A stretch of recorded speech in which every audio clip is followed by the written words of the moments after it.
No? Oh, I typed trying to go. God fucking damn it. God fucking damn it.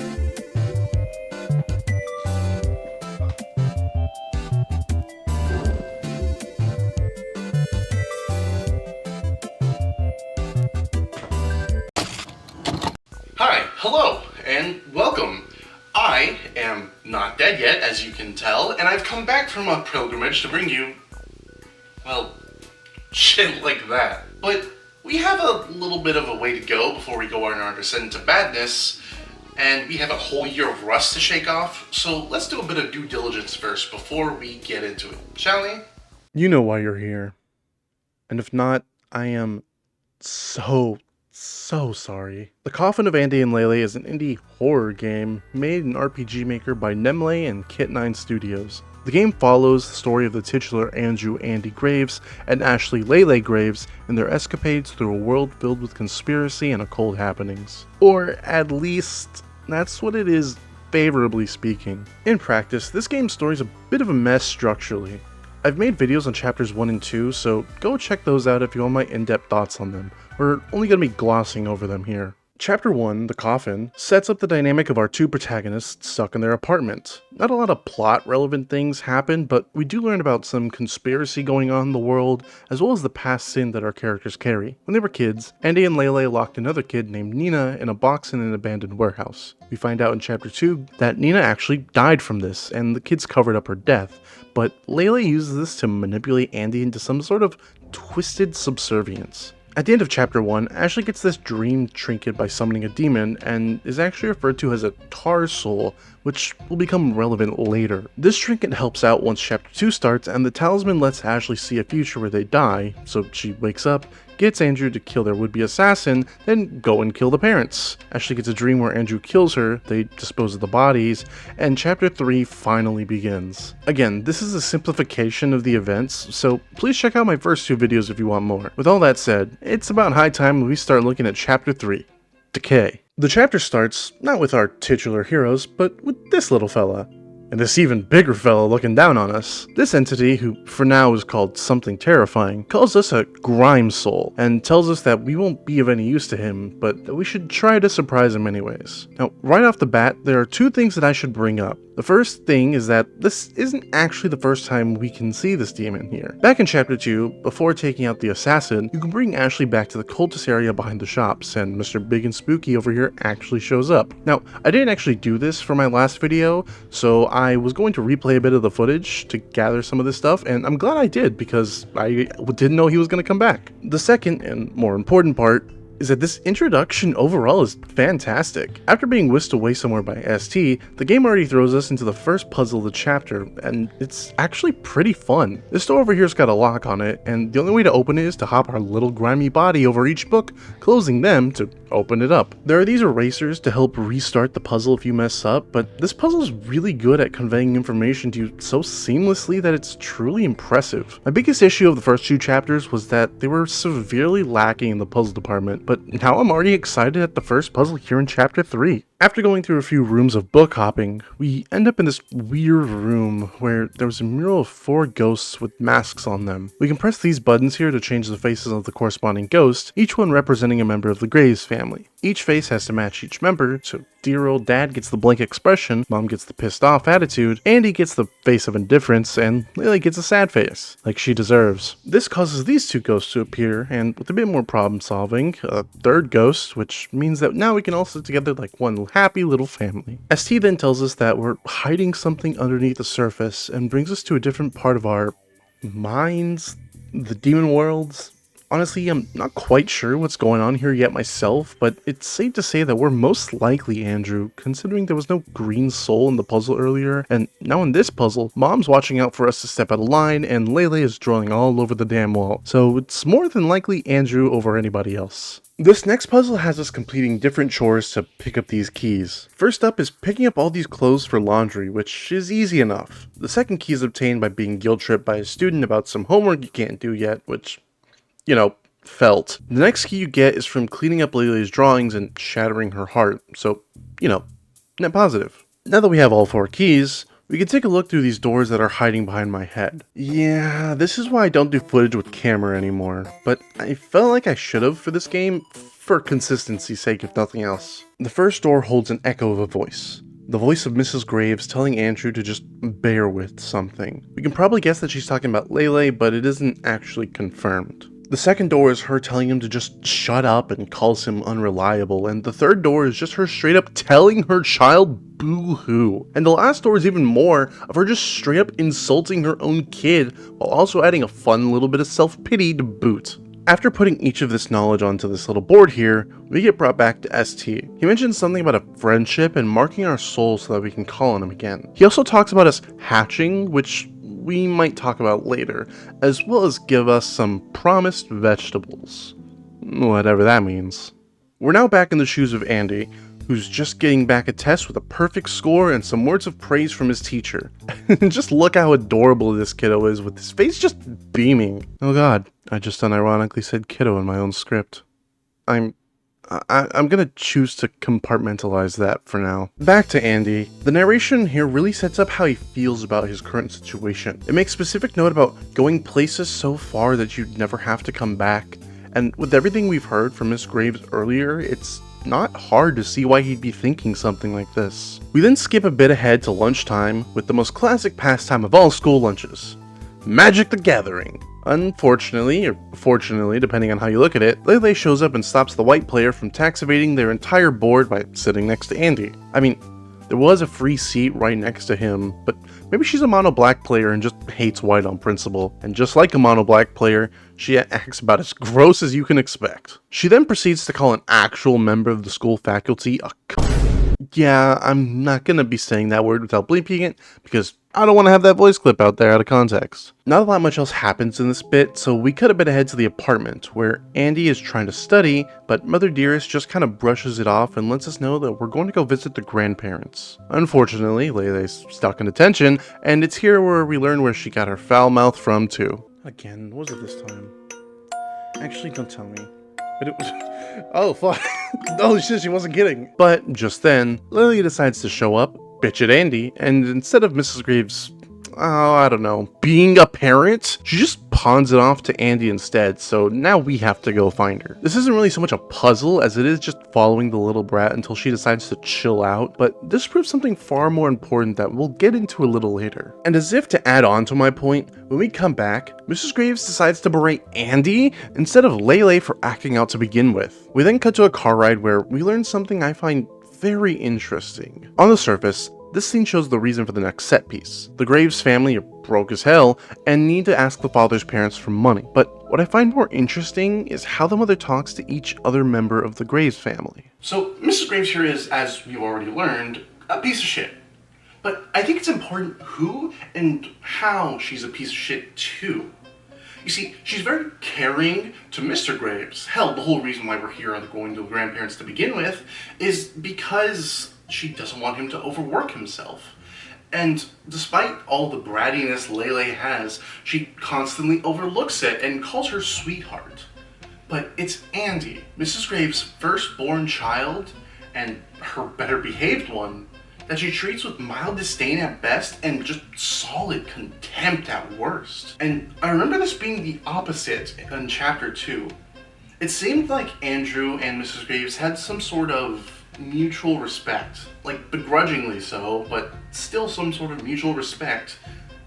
Meanwhile, she hated Ashley. Now, I was gonna write this off as some sort of retcon for her character, but I'm assuming that this whole situation takes place before Anina's death, so I think it reframes the interaction with Andrew in chapter 2 as a parent who realized her mistake, but realized it a little too late. And I think it's all more prominent that here in this route, in Decay, this is the route where Andrew was considering her offer. If you'll recall in chapter 2, Andrew was having the parents tied up, and she offered to start over, just leave Ashley behind and just start over as a family of 3. And Andrew considered it. And through this lens, we finally get to see what Andrew has been dealing with all his life. With his mother and his sister constantly not caring about him, and his father too passive to do anything, Andrew truly never had anyone in his life to stand up or take care of him. It's always been him. And unfortunately, that's about to get so much worse. After Lele decides to destroy Andy's study notes, we finally arrive at the home of the grandparents, who are just as pleasant as the rest of the Graves family. Let me guess, you're broke again. How in debt are you now? I wouldn't remember off the top of my head. How much debt were you in after finishing your degree? Oh no, what am I saying? I forgot you don't have one. That's right, I have a fucking career. After dealing with all of that, we head upstairs with Lele to go unpack, then back downstairs to meet with the grandmother, who's probably the kindest member of the Graves family. She wants us to go and pick blueberries, which took me an embarrassingly long time to figure out it wasn't actually in the confines of the house, and that I actually needed to step out this path here. My camera is covering part of the puzzle again, but essentially, there are leaves on 3 different trees that have numbers carved into them, so after putting the numbers in properly, we enter the local crack den. We mourn the public shaming of Mike, grab a few more blueberries for the pie, and make our way back. Thankfully, now that we're free from dealing with our random chores, Andy actually gets some studying in, after ignoring Lele, of course. But unfortunately, she's actually been gone for quite some time, and Mom's gonna get pissed if she finds out we lost our little sister, so we gotta go find her. We head back to the local crack den and down into the basement, but instead of finding Lele, we find a summoning circle, which actually gives context to the prologue of the chapter, where our old friend ST gives us those promised veggies. We wake up sometime later to Lele's screams, and now we have to get her out of this ditch. This puzzle isn't really that interesting, but what matters is that when we try to leave, Lele falls and gets dirty, which means that Andy is screwed. Now this next puzzle really pisses me off, but I think I'm supposed to be. The puzzle itself isn't hard, and hell, it hardly qualifies as a puzzle, but after sneaking Lele in successfully, she instantly screws us over by turning on the shower and not locking the door. The mom then decides to berate us in front of the whole family and forces us to plant every sprout. What's worse, when we do finish planting the sprouts, Lele shows up and stomps every sprout, only for our mother to call us for dinner and talk shit about us again. Now we have to repeat the exact same process, and when we come in to have dinner, turns out there's none for us because it was said we weren't going to be eating. Oh man. It's moments like this where I just feel really bad for Andy. You know what I mean? At least the grandma offered to give us an extra large breakfast in the morning, so, that's nice. But the delight is short-lived, because the moment we go upstairs, torn papers litter the floor. It's our notes, our ticket to freedom, now scattered across the ground in unsalvageable pieces. This was supposed to be our way out, our fresh start with something that actually brought us joy, and just like everything else, she ruined it. She ruined it, and she's smiling about it. She did us a favor, and when we snap, when we retaliate all that pent-up frustrations, our mother comes in. She sends Lele away and talks down on us, blames us for leaving books where she could get them as if it's our fault. She uses sweet cruelty to talk us down, to break down every bit of self that we have. We tell her that Lele's suffocating us, that it's just too much to bear, but she writes this off too, says it's just what being a sibling is like, and that it's on you to keep her safe. Not on her, not on our father, but us. Andrew, you. That demon is your burden to carry, and no one else. And when she asks you to take on that burden, and you hesitate for even a moment, her whole demeanor changes. She's back to that uncaring caretaker, nothing more than a mother in title alone. And so you begrudgingly accept, and she leaves you with a returning problem, a book in her hand for you to read. Time cuts ahead. We're at school again, and our teacher scolds us for hardly trying. But why would we? It doesn't benefit Lele. Time cuts even further still. The death of Nina, the death of the warden, the neighbor, the hitman, the parents. It's Andy and Lele. Lele and Andy. Andrew and Lele. Lele and Andrew and Andy and Lele. It's never been Andrew and Ashley. never been Ashley at all. Now that we're wrapping up the initial section of this chapter, I really want to focus on what the game has been prioritizing up to this point, because I feel like it's important. You see, Chapter 1 was entirely focused around Ashley. We never even actually got to be Andrew until Chapter 2, and while Chapter 2 did let us be both characters, it was still mainly Ashley that was pushing the plot forward. But it's here, in Chapter 3, where the whole plot so far has been entirely Andrew focused, and I've really been enjoying it. Now, I've said it multiple times in the past, but Andrew is my favorite of the duo. And yeah, well, he's a cynical asshole, and I've gone on record saying I don't really like characters like that, especially protagonists. This chapter has set up a really compelling reason as to why, or at the very least, like a good explanation for it. Of course, he has this strong disdain for Ashley and his family. They never let him express himself. Hell, he's never expressed himself in his life to anybody. And I think that's heartbreaking. Like, here we have this kid who worked so hard, and yet nothing in his life matters to anybody else. And we're only going to see more of that as this chapter continues. But we don't have time to deal with that right now because we're back in the present and at a gas station to stock up on food and supplies while also cleaning the last bit of the parents from our disgusting little fingernails. Ashley's being as lovely as ever, and while Andrew actually worries about the important questions, Ashley's more interested in just brushing off the questions. Oh boy, I hope this scene doesn't come back to support some incredibly dumb and lazy reveals later on in the video. That's called foreshadowing. While Ashley's in the bathroom cleaning up after Andrew's turn, some officers show up and he freaks the hell out. One of the officers notices us being nervous and we get to choose between two options, stomach pains and first date jitters. So naturally, as a content creator, I choose the one that will give me more views. Concerningly, the officer seems very responsive to this and gives us some advice. Advice that he wants us to try right now, which led to that clip that you watched at the beginning of the video. If that's still the intro. I don't know. You know. You watched the damn thing. Maybe. Whatever. We're playing the clip again. No? Oh, I'm trying to go. God fucking damn it. God fucking damn it.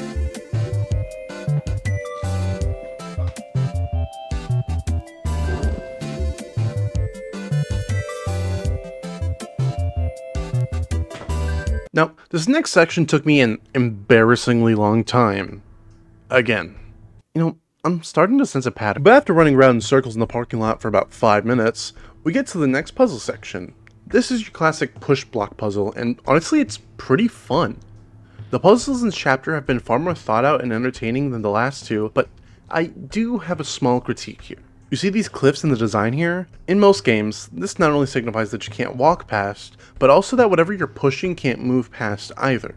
And more importantly, it also usually means that you can't push with the space in between. Now, I get that this is an RPG Maker game and that the tile-based format of the engine means that stuff like this can be really hard to avoid, but I think a little more clarity here would have been nice. At the very least, it doesn't ruin the experience of the puzzle, and it's more of just a slight nitpick that I noticed. We find ourselves at a clearing overlooking the gas station since Andrew wanted to wait out the police until they left.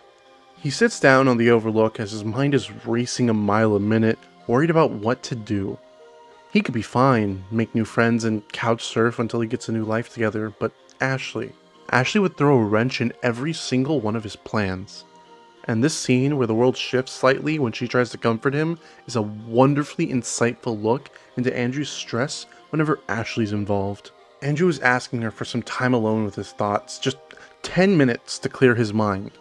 But of course, even this is too much for Ashley. Andrew pleads for her not to do this, not to start her usual song and dance, and she deflects as normal. He asks her to give him the trinket the demon gave her, just to use for himself, and Ashley's demeanor shifts. He even offers to charge it back up, but she's still very defensive and protective of the trinket. The biggest moment of this scene, however, comes right here, when Andrew just straight up grips his sister's hair and gives her a very promising threat that seems to catch her off guard. Even her retort is stumbled and stuttered.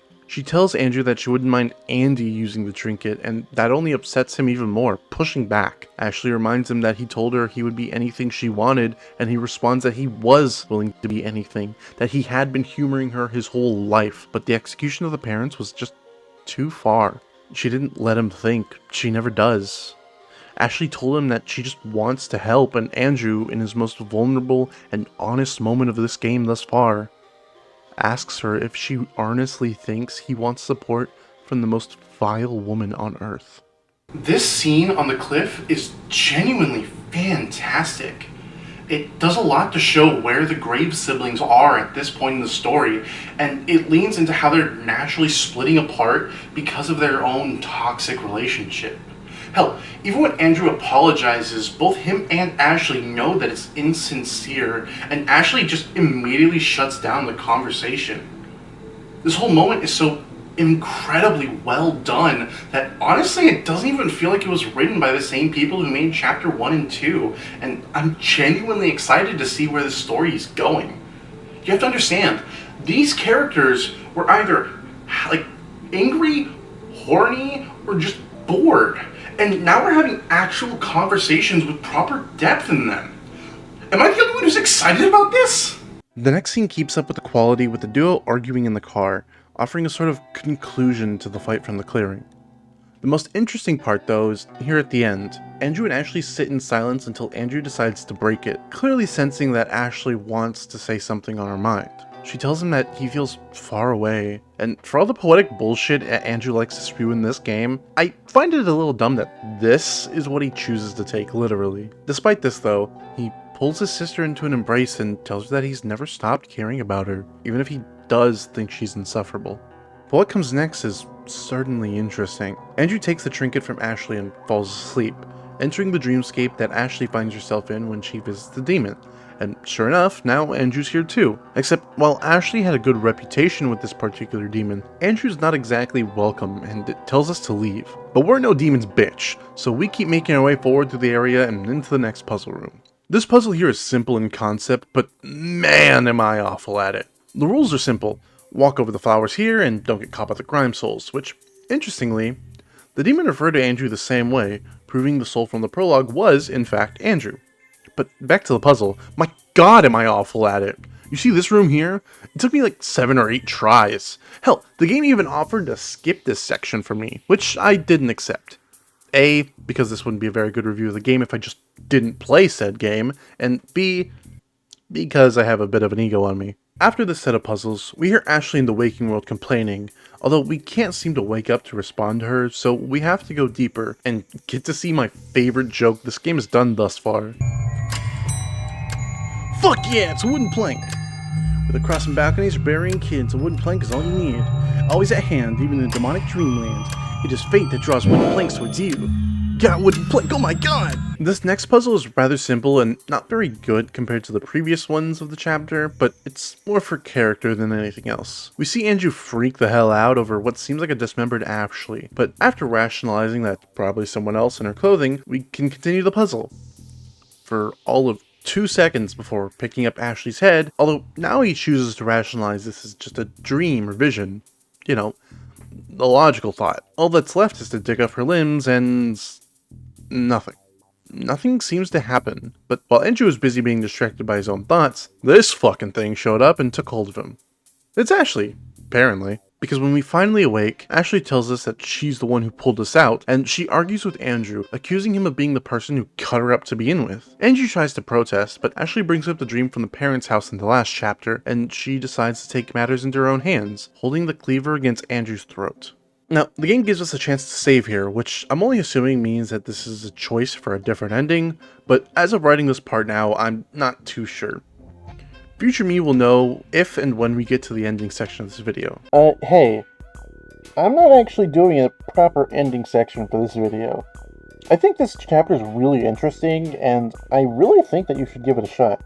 So we're only going to be going over the ending that I actually got in this playthrough.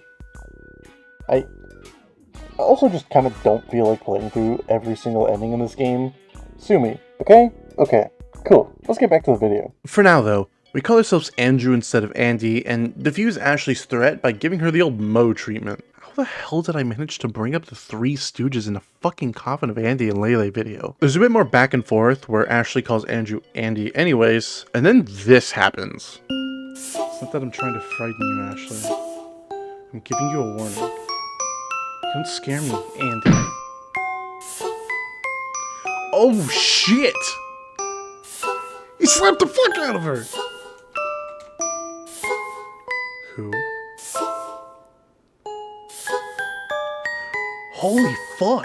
This freaking slap, feels like a turning point for the relationship between the siblings. It feels like a significant step in Andrew's independence from Ashley, and her desperate act to behave afterwards is easily shut down by the fact that Andrew isn't buying into her bullshit. Before things can go any further though, this family of three shows up looking for help.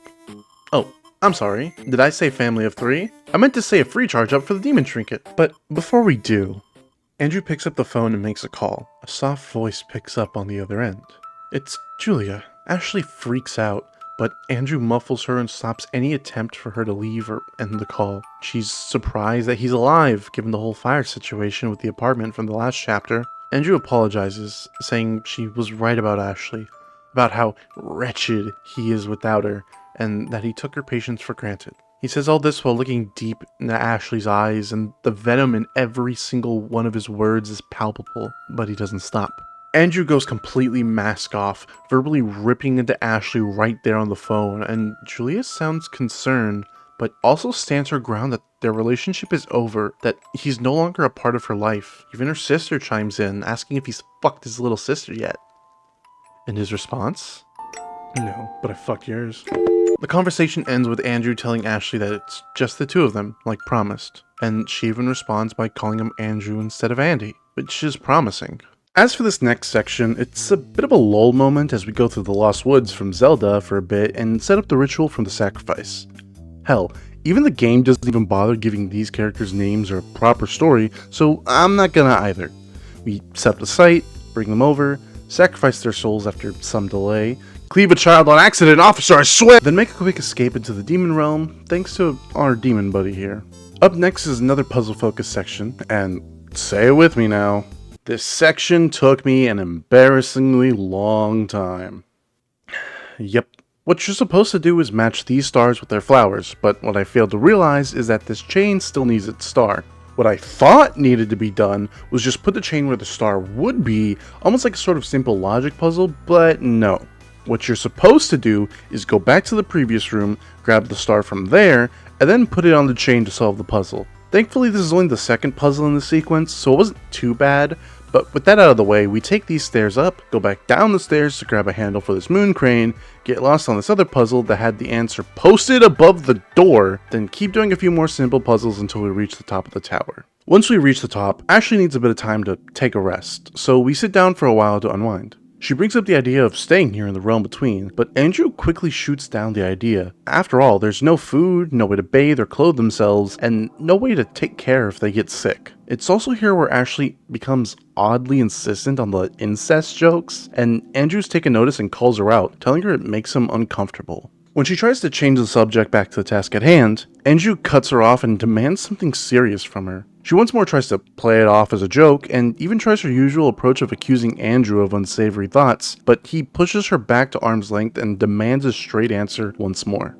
Ashley tells Andrew that they haven't been getting along well lately, and that she still has concerns over the vision of him killing her, so she thought that if she could play it up or even get with him, it would ensure his survival. He asks why it's even on the table to begin with, and what Ashley says next fascinates me to no end, but that won't make sense until later, so we'll skip over it for now and put a pin in it. Besides, we have more important drama to get to. Andrew tells Ashley that he's sacrificed everything for her, and yet she constantly calls him disloyal and puts him down, and worst of all, she doesn't even remember. Now, what comes next genuinely makes me feel uncomfortable. I don't know how to write this part of the script, so I'm just gonna go ahead and say it. No fancy language, no covering it up, no skipping it. Ashley tries to get some sort of guarantee that Andrew won't kill her, and demands a kiss, a real kiss on the lips. And he does. And then I hung my head in discomfort for about 12 seconds. Hell, I didn't even read the next parts aloud like I normally do. I was just thrown off. You see that face? That is the face of someone questioning their life decisions. And yet I still choose to play through this game. I've still played through every single chapter. Now, I've already said it before, but I do not like or understand this aspect of the game, and I don't support it in any way, shape, or form. Now, I may be Southern, but I'm a Texan, not Alabaman. Alabamite? Hold on a sec. Alabamians. Good to know. Point being, because I'm Texan, my sexual preference tends to lean more towards buckshot and 556 NATO rather than, well, whatever this is. Well, no point in dawdling on it now. We have a new puzzle to take care of, and it's not particularly hard. We just have to match these symbols to these buttons and their colors, then press these buttons to match the amount of stars, allowing this portal at the base of the tower to activate. After passing through the portal, we end up at the home of the Trinket Demon, who says they need to discuss with Ashley, but after they get some rest. So we head off to the side room to unwind and get some shut-eye. Morning comes and we're now Andrew again, meeting up with the entity who wants to consume a soul, so we have to go be his Uber Eats and get one. Now, these upcoming puzzles are easy, or at least that's what I'd like to say. Except for the fact that this room right here took me 12 whole minutes of just going through every combination because I didn't realize that all I had to do was just line these eyes up. Oh. I am so bad at puzzle games, guys. Like, I don't think you even really understand. Oh, and fun fact, Google Docs tried to kill this part of the script twice, mind you. Even Google doesn't want to deal with me. But I'm stubborn. And hey, you must be too if you're sticking around this long, so maybe subscribe? I've got a lot of works in the video. I've got a lot of videos in the work right now, and well, here's a quick scrolling list of some of them. Yeah. Look at that one. Wow, incredible. Let's get back to the script, shall we? We're now in the Soul Garden, and this puzzle is simple but not really well executed. All you have to do is put one of these flowers on the table. That part is fine. What isn't fine is that to take this little soul here, you need to head back to the place the siblings slept in last night to pick up this bottle. There's no indication that you need to leave the puzzle room, and well, yeah, this didn't really take me more than like 20 seconds to figure out. The fact that this puzzle solution is in a different room without any hint whatsoever isn't really what I'd call good game design. At least the star hanging puzzle from earlier confined you to this small space to figure out the answer. At the very least, we get through the puzzle quickly, and it turns out this soul was the warden we sacrificed all the way back in chapter 1. The entity also gives us some insight into how the murkiness of souls work, and that it's a personal perception thing rather than some sort of societal or ethereal standard. But with the entity out of our hair, we can explore this room, do a few puzzles, and find out some very interesting information in regards to the backstory of this game. It doesn't really do much for the story right now as a whole, so we're just gonna go and briefly touch on it and go on. The script is already pretty long, and we still have a lot more of this chapter to go through, so we're getting a little bit spark notes in here. Okay. The first vision is of the people who put up the whole thing with the apartments. Turns out it was some elaborate organ harvesting ring. Remember the whole foreshadowing bit from the gas station? Yeah, turns out Ashley was right on the money, as stupid as it is. It just feels a bit like lazy writing, but I'll wait and see if it goes anywhere before I confirm if it's as stupid as I feel it is. But for now, yeah, it's dumb. The second vision is a little more interesting, as it's about the Graves' parents. The surgeon is trying to get them to stay at the apartment, but when Mrs. Graves points out all the BS that he's trying to pull, they agree on a money settlement, and that basically puts us up to speed on how they managed to afford that house from chapter 2. The siblings have another argument about Andrew wanting to leave and what to do next, but thankfully the entity comes in and demands to see Ashley, so we take off to the next puzzle section. After solving the puzzle and a bit more arguing, we make it to the ritual chamber, where the entity wants Andrew to stay behind. Again, this next whole section is a bit of a filler, so we're just going to go and speed through it for the sake of me not repeating myself over and over. Ashley and the entity see a bunch of different summoning opportunities for the entity to cross over, but he constantly refuses for one reason or another, until the last summoning where Ashley takes over and sacrifices a few souls for free lodging in the demon realm. She then agrees to help him gather souls, the one thing Andrew told her not to do, and the entity suggests disposing of him, but Ashley feels very adamant about not killing him, and the entity doesn't really feel strongly about it, so Once more, there goes another conversation that really feels like nothing. But if you're looking for something dumber and even more pointless, here's me asking if coffee really has caffeine. Do what you will, Tarsu. I'm going to take a fucking drink out of my caffeinated beverage. Does this thing even have caffeine? Ashley comes to bed and tries to speak with Andrew. It's here, in this vulnerable moment, he asks her the real question that's been on his mind for God knows how many years. Explain how you love me. This question, and this scene, provides a poignant perspective on how Andrew feels about, well, everything. And it's the moment he goes full mask off to Ashley. He tells her that he's fine with the situation he's found himself in as being everything to her, but that he isn't fine with her defining this as love. She doesn't love him in any sort of way. Andrew's nothing more than an actor in Ashley's play. Mother, father, brother, friend, lover. It's all been an act. Andrew plays every role with gravitas, and even as she slaps him and exiles him from the bed, he bows and commits to his part, exiting stage right. This scene, this damn scene, really made me reconsider a lot of things of the characters of Andrew and Ashley Graves. The prologue of this chapter does a really great job at setting up the idea of how much Andrew sacrifices for his sister and how little Ashley cares. It's a tragedy to imagine this young kid, bright-eyed and full of potential, that has just turned into this young man, filled with such cynicism running through his veins. All because of his twisted little sister and a pair of parents too caught up in their own self-pity to raise their children right, to save them.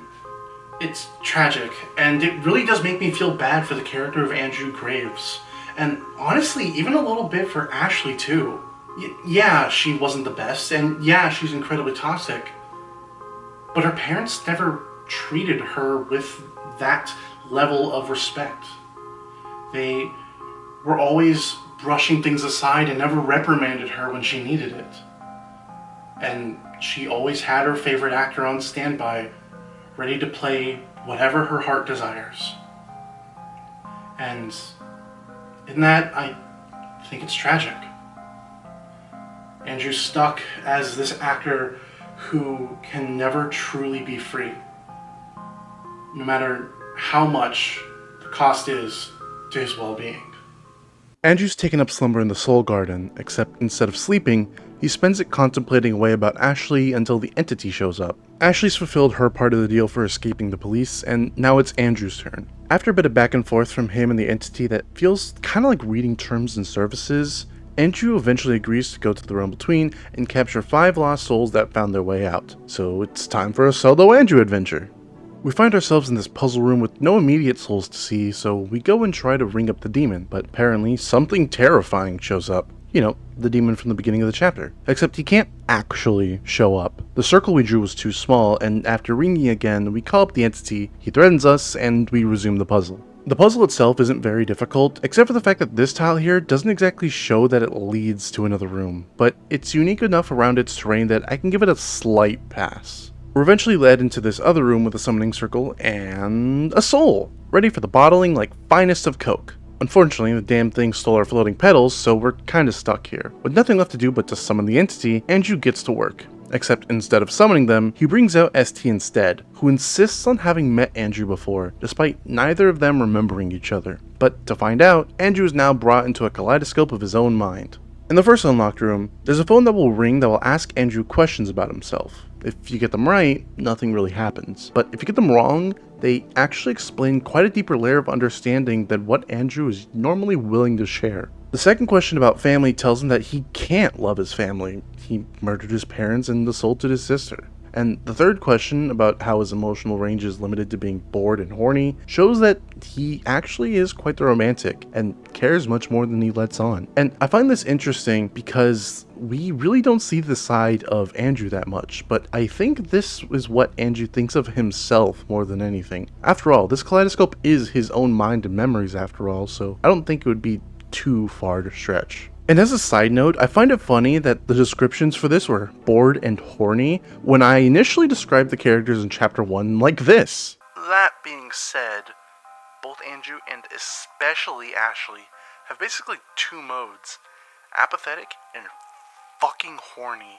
I don't know, I find it interesting. I also find it interesting how Andrew chooses to label himself. Brother, murderer, lovesick.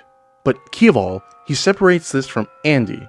Andy is dead and in the ground, but Andrew is all of these things. But for now, we meet with ST again, who still doesn't remember us, so he sends us back to another short puzzle. This time, we get to see exactly how Andrew thought of Julia, and it's awful. He was bored of her, but he himself was never really willing to cut it off, and he even admits that it was good for her that she did. And by the way, this is me keeping it light. He says something here that's truly deplorable, and it actually makes me uncomfortable. The next room we find ourselves in is a hallway full of the awful shit that Mrs. Graves has told Andrew, and beyond that, the small room where Lele flashbangs us with a, flashback. We have to forge a signature of the parents, so we gather all the needed materials, plus do Lele's homework because I'm a nerd and I wanted to, but this all culminates in a scene where Andrew's back in the flashbang room, staring down Ashley and wondering to himself if her behavior is his fault. He didn't know how to raise a child. He's had to be everything for her. Did that mess her up? Did that ruin her? And he's genuinely sorry in his heart if he did. These thoughts, these emotions, were enough to jog ST's memory, although not enough for Andrew, and thus another door opens. This puzzle isn't hard, but it's cathartic, getting to take out all these Ashleys. But unfortunately, we do have to find the right one and bring her to the stage along with these mannequins, netting us another flashback. We see the duo in high school, and one of Andrew's friends has a thing for Ashley, and so they go out on a date. Or at least they were supposed to. Ashley stood him up, but honestly, I think her explanation is interesting. But we're gonna put a pin in that too. We're still not ready yet, but we're almost there. Trust me. Back to talking with ST, he notices that Ashley has become a Tarsal and is interested in her, but Andrew lies and says that he hasn't seen her for years. But ST doesn't really seem to be that distraught and continues to insist that he and Andrew can still help each other.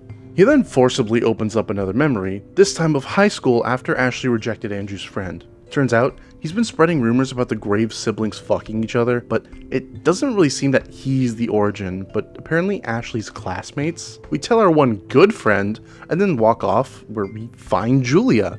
This is apparently their first real interaction, and it should be cute, but knowing how Andrew feels kinda muffles it a little bit. Julia's still adorable and innocent though. After another simple movement puzzle, which has this interesting little addition of these blue eyes showing the rumor dies slowly, which is pretty neat, we find ourselves in another memory.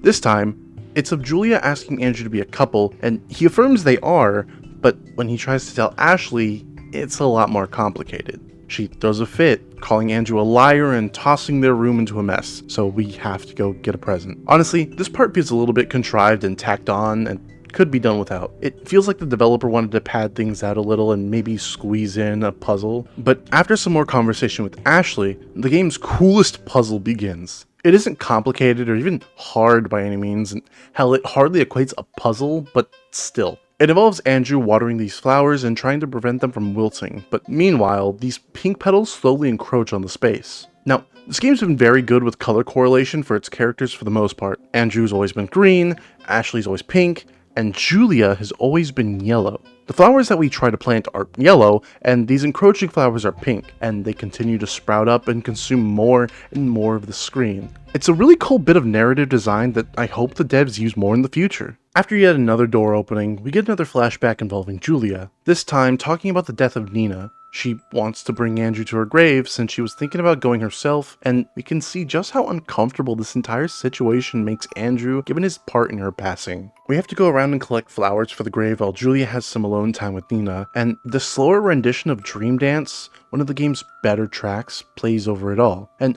to top it all off, both grabbing the purple flowers and putting them onto the grave gives Andrew some PTSD about the death. And it's interesting that the flowers are purple, because that's the same thing as the lover puzzle from earlier used to signify Nina. And it's here where we find the deepest and truest reason why Andrew stayed with Julia. even when he was bored of her all this time. He didn't stay out of affection, but out of obligation. It's written all over his face and in the diction he uses. He repeatedly asks Julia what he can do for her with this look on his face. He's broken down inside by being with Julia, but it's his punishment. It's his responsibility to make Julia happy because he killed her best friend. And for as awful of a thought as that is, this chapter has done a truly fantastic job in putting us in the mind of Andrew Graves, so we can see just exactly how he was led to this conclusion. And even more so, we can believe that this is something that he would do. Andrew is self-destructive, and he constantly believes he deserves punishment, and I truly find that tragic. We move along into the nighttime, where Andrew talks with Ashley about visiting Nina's grave, where she responds with all the finesse of a drunk driver in a Formula One race. Andrew asks what they should do, what Ashley has in mind, and he equates her idea to eloping. She even asks him later why he brought it up, and, well, I think it's finally time we unpin all those moments we've been holding on to. Back in the tower, when Andrew asks why sex is even on the table, Ashley responds by saying, "I don't know. It could be fun. For you. For you."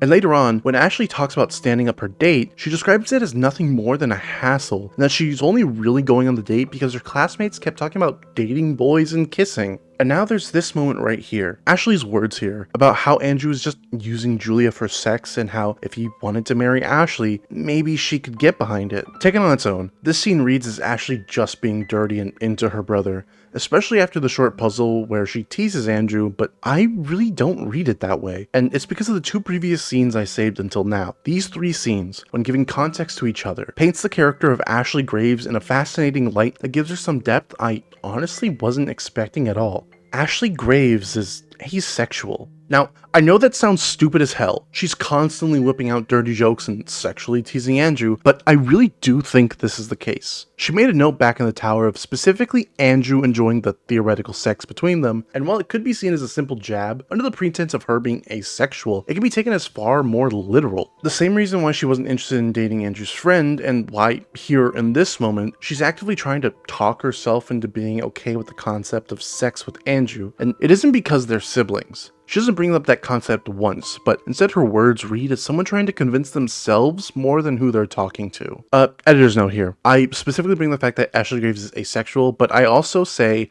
that she isn't into the friend, but based on everything this friend says, he's a really big pervert, so I think it still applies there, because he was very much looking for sex more than likely, and that's the reason why, she wasn't interested in him. I do think that it might just be because, she is interested, but I will get into a point a little later about how Ashley does fall in love, but I think it's important to bring that up because I do understand that asexuality and aromanticism are two different things, and they aren't, linked to each other intrinsically. Okay, cool. Happy Pride Month. This also makes me rethink every time she's genuinely thought of some sort of sexual act beyond things that are clearly a joke in chapters 1 and 2. Ashley never, to the best of my memory, used sexualization as anything more than either the butt of a joke or as a means to get control over Andrew. She sees sex as nothing more than a tool, not something intimate or even something to be enjoyed. Now, does this change how awful Ashley is? No, she's still a piece of shit in her own vile ways. But it does paint this fascinating picture that she likely really does love Andrew in her own twisted and corrupt way, just as Andrew does in his own way. And speaking of which, in the puzzle following Ashley's little ramblings, Andrew meets Julie at the door and kisses her, but it ends up being Ashley's face instead. And yet, instead of being repulsed or even concerned, he leans in and kisses her again. In the waking world, this freaks him out so much that he pushes Ashley away during her flirtatious teasing, which upsets Ashley, but that's not too important right now, since the story kind of glosses over it. Therefore, by the rules of this channel, we are too. After running through this flower puzzle that my camera keeps cutting off portions of for the video, we reach this final room, where we see that Andrew is the one who has the deeper sexual thoughts about his sibling, and it even shows that he spied on her in the bathroom before, which, wow. Okay, coming off strong, Andrew, sister or not. Time skips ahead a bit pretty fast here, but what's important is that Andrew and Ashley haven't really spoken or interacted much for a little under a year. And with a special cameo of shit parenting one final time in the chapter from Mrs. Graves, just to remind us that she's a piece of shit, Ashley and Andrew make up, and Ashley immediately starts being clingy again, as if not skipping a beat. Then the whole plague situation happens that leads to the start of this whole game to begin with. This opens the final lock on Andrew's heart, and after another puzzle in the style of all the murder victims thus far, we get to a dinner table, and the main course, familia a la madre y padre. Of course, the lady in the corner refuses to eat, so Andrew, in one final moment of breaking his mask this chapter, kills her. And when Ashley pops up from the course, he doesn't just threaten her with violence, but he also sexually threatens her as well in his most unhinged moment, letting out every word he wishes he could tell her about how awful she is. But he steps back from the situation and calls out ST, who's been watching over us the whole time. And it's here, in this moment, where we get Andrew's character twist. That despite every dirty thought we've seen that he does in fact have for Ashley, he doesn't want to. And I believe him. He talks about how it's pathological and that he can't help but see her as he does. It all comes from how he's had to treat her all of his life. Like the moment at the entity's abode where Andrew liked himself to an actor playing multiple roles for Ashley, he's lost himself in the act and he doesn't know how to find his way out. But something terrifying, now donning his proper title as Lord Unknown, places a gentle hand of comfort on Andrew. He says that he can help remove those unwanted feelings that Andrew can't control. All that he's asking for is a continued partnership. With uncertainty in his heart and not many more options to choose, Andrew takes Lord Unknown's portal, and this chapter comes to a close. Now, this is only one of the endings this chapter has to offer, but unlike chapter 2, I think I'm going to keep the remaining endings a mystery for those who want to play the game themselves. I've recommended it before if you can get past its issues, and I can still recommend it now with those same caveats. Go and find those endings. It might be worth it. I don't know. The script is getting way too long, and I don't want to go get them.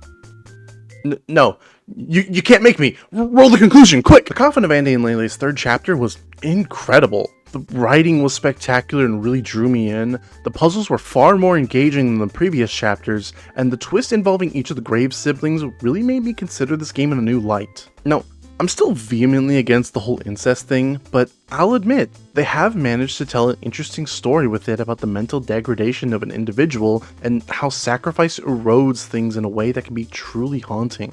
I really felt for Andrew in this chapter from the beginning to the end, and I've even lightened up to Ashley somewhat. They're both unwilling passengers in this ride to some degree, and they're just trying to find their own way, in their own twisted, unique senses. I'll be honest, I kinda wanted this chapter to be bad. I wanted it to be bad so that I could finally have a good excuse to let it go. I wanted to just say, this game is awful and you should never waste your money on this awful product.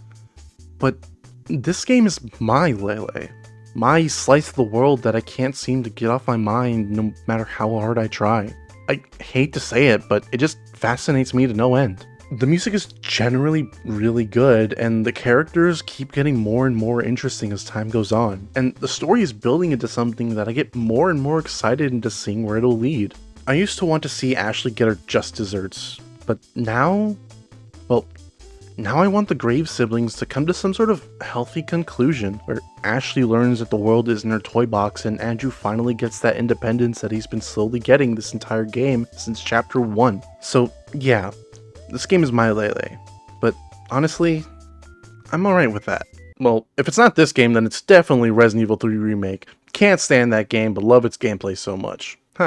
Maybe something is wrong with me. I'm excited to see where the second half of this route will go, and I'm looking forward to the burial route when that comes out too. If you've made it this far into the video, I truly want to thank you for watching. I know that I had some different plans and that I've been gone for a long time, but in case you didn't see my short, my old PC stopped working and I lost a lot of footage. So I've been steadily growing a backlog, but I'm back now. And I really think you're going to like what's in store. I stream on Twitch a lot nowadays, so you're more than welcome to stop by there.